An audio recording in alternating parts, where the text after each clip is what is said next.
o Corinthians, hein? E esse time do Luxemburgo, hein? Pra onde será que a gente vai? Cara, é brincadeira assim o tanto de vezes que eu já me decepcionei com esse time só nesse mês. Assim, vai falar que você não pensou que a gente ia amassar os caras depois desse jogo que a gente fez contra o Flamengo. Na boa, qual a explicação pra esse time jogar tão bem no Maracanã, né? Contra um time forte como o do Flamengo e com o mesmo time, né? Repetiu a mesma escalação, só tirou o Cássio que tava com uma infecção, mas a base do time era igual, só que o jogo foi totalmente diferente. E o pior, a gente jogou contra um time muito inferior ao Flamengo, mas muito inferior. Tanto é que desde o último jogo contra eles em Itaquera, eles não venceram um jogo sequer. E não que a gente possa falar o contrário também, né? Tá no mesmo patamar. Aliás, pelo menos eles venceram esse de lá pra cá, mas não existe um mundo em que é explicável o que esse time jogou ontem. Cara, pra mim o Luxemburgo tá simplesmente acabando com o que já tava ruim. E eu nem sei também se é só culpa dele, tá? Porque estão dizendo aí, né? Tem algumas informações de que ele treina o time de uma forma, mas os jogadores replicam isso em campo de outra forma. Então, tecnicamente, são os jogadores que estão fazendo errado. Mas assim, eu nem sei mais se é só a falta do Renato Augusto, porque na boa, você depender de um jogador para praticar o desporto de uma forma minimamente decente é tão bizarro quanto. Até entendo se o time não conseguisse criar jogadas, se sentisse falta do Renato para jogar bola, mas o que eu tô vendo em campo é 1000 vezes pior. Eu já cansei de falar que esse time tem mais medo de perder do que vontade de ganhar. E ontem, olha só que surpresa, não mudou nada. Mais uma vez eu comecei o jogo empolgado, apostando na vitória, daí vi o time tomar pressão, foi uma coisa que durou até o fim do jogo e no final das contas já estava considerando o empate de novo como o melhor resultado. E isso sem falar que os caras ainda ficaram com um a menos, né? Assim, não mudou em absolutamente nada aquele maluco ter sido expulso. Tinha hora que eles ficavam até em dúvida se faziam cera ou se apressava as coisas porque tava vendo o que dava. Uma parada humilhante, dava até vontade de desligar a TV e ir pra cama. Só que assim, em meio a tanto caos, vendo que nada tava dando certo, qual foi a solução que o Lucha teve olhando pro banco? Vou pôr o Romero, porque ele vai defender e vai garantir o empate, e pra matar ainda mais o time, né, no fim do jogo, ele ainda vem com Fábio Santos e o Wesley, como se fossem mudar o mundo. Sabe lá Deus o que ele pensou, mas infelizmente achou que isso daria certo e acabou fazendo. Enfim, não bastasse o inacreditável Futebol Clube com o Murilo no começo, né, perdendo um gol bizarro assim, nem a sorte que é jogar do nosso lado, o Corinthians ainda viu o Paulinho sentir novamente a região da lesão que ele demorou tanto pra tratar. Pô, vocês têm noção do que é ficar quase um ano tratando uma lesão pra com 2 jogos, justamente no melhor momento dele, você sentir de novo a mesma região? Cara, a gente só pode torcer para que não seja nada tão grave quanto o anterior, porque senão aí vai de base, né? Se for para ficar mais 8 meses no DM, fazendo todo o sacrifício que ele fez, é melhor já começar a cursar medicina ou seguir outra carreira no futebol. É osso, mas como também nem tudo é notícia ruim, né? Não tô aqui só para criticar e falar que tudo tá ruim, tá tudo desabando, o Corinthians ainda tem uma breve chance, mas assim, bem pequena mesmo de classificar. Como o Del Valle não ganhou do Liverpool nessa rodada, o Corinthians só precisa vencer o Del Valle no Equador. Pois é, não é nada demais não, né, fiel? Vai ser tão fácil quanto vencer o Argentino Júnior. E mais, né? O Corinthians ainda precisa vencer o Liverpool em casa na última rodada, mas esse eu prefiro acreditar que a gente não vai ter dificuldades para ganhar. Até porque também se tiver dificuldades contra o Liverpool em casa, aí, Lucha, realmente você pode pedir demissão, se é que já não vai ter caído antes. Enfim, o importante é que ainda temos chance e enquanto tem bambu, tem flecha, certo?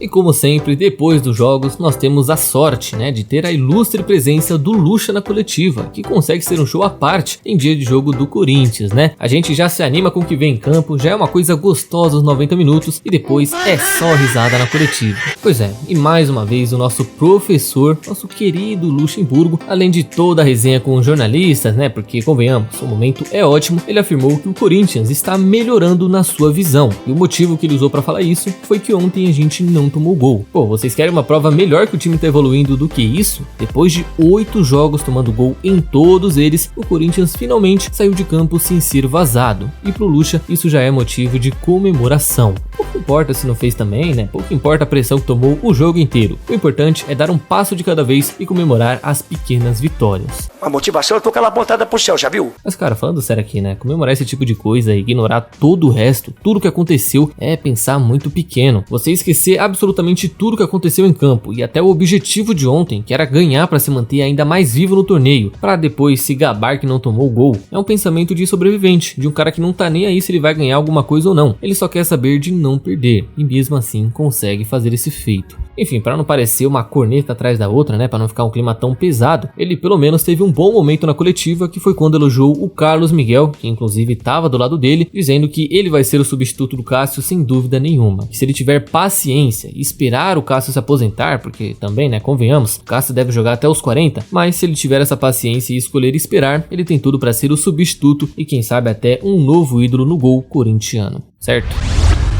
E uma notícia inesperada que saiu na tarde de ontem, horas antes do jogo, foi sobre o meia Matias Rojas, o paraguaio tão desejado por tantos torcedores ao redor do país nesta temporada. A notícia, que por sinal foi publicada pelo Bruno Andrade junto com o André Hernan, diz que o Corinthians teria acionado os agentes e entrado na disputa pelo meia do Racing, que segue em fim de contrato, parece que não vai mesmo renovar e deve sair de graça no meio desse ano. Pois é, e vale ressaltar também que além de outros times de fora do país, talvez até da Europa, que estejam interessados neles, o meia também desperta interesse aqui no Brasil de equipes como o Botafogo e o Internacional. Isso que se apurou também, porque especulação mesmo ainda tem no São Paulo, no Flamengo, Fluminense e em vários outros times. Enfim, fato é que ambos os jornalistas destacaram o interesse do Timão, que posteriormente podem fazer uma proposta e até a contratação. Lembrando, Fel, que diferente do que é dito por aí, o meia não é mais uma promessa sul-americana. Não, ele já tem aí os seus 27 anos e, né, tem uma boa carreira. Tá chamando atenção? Só agora, mas pelo menos tá no auge da idade do jogador. É um cara para chegar e jogar já no outro dia, talvez até do mesmo jeito que foi com o Vera, né, que estreou dias depois de ter feito, sei lá, 2 treinos no CT. Ah, e outro detalhe também, esse é muito importante. Apesar de chegar de graça, entre aspas, os empresários dele pedem uma quantia equivalente a 27 milhões de reais em um contrato de 3 anos, o que daria mais ou menos 750 mil reais por mês diluídos em seu salário. Ou seja,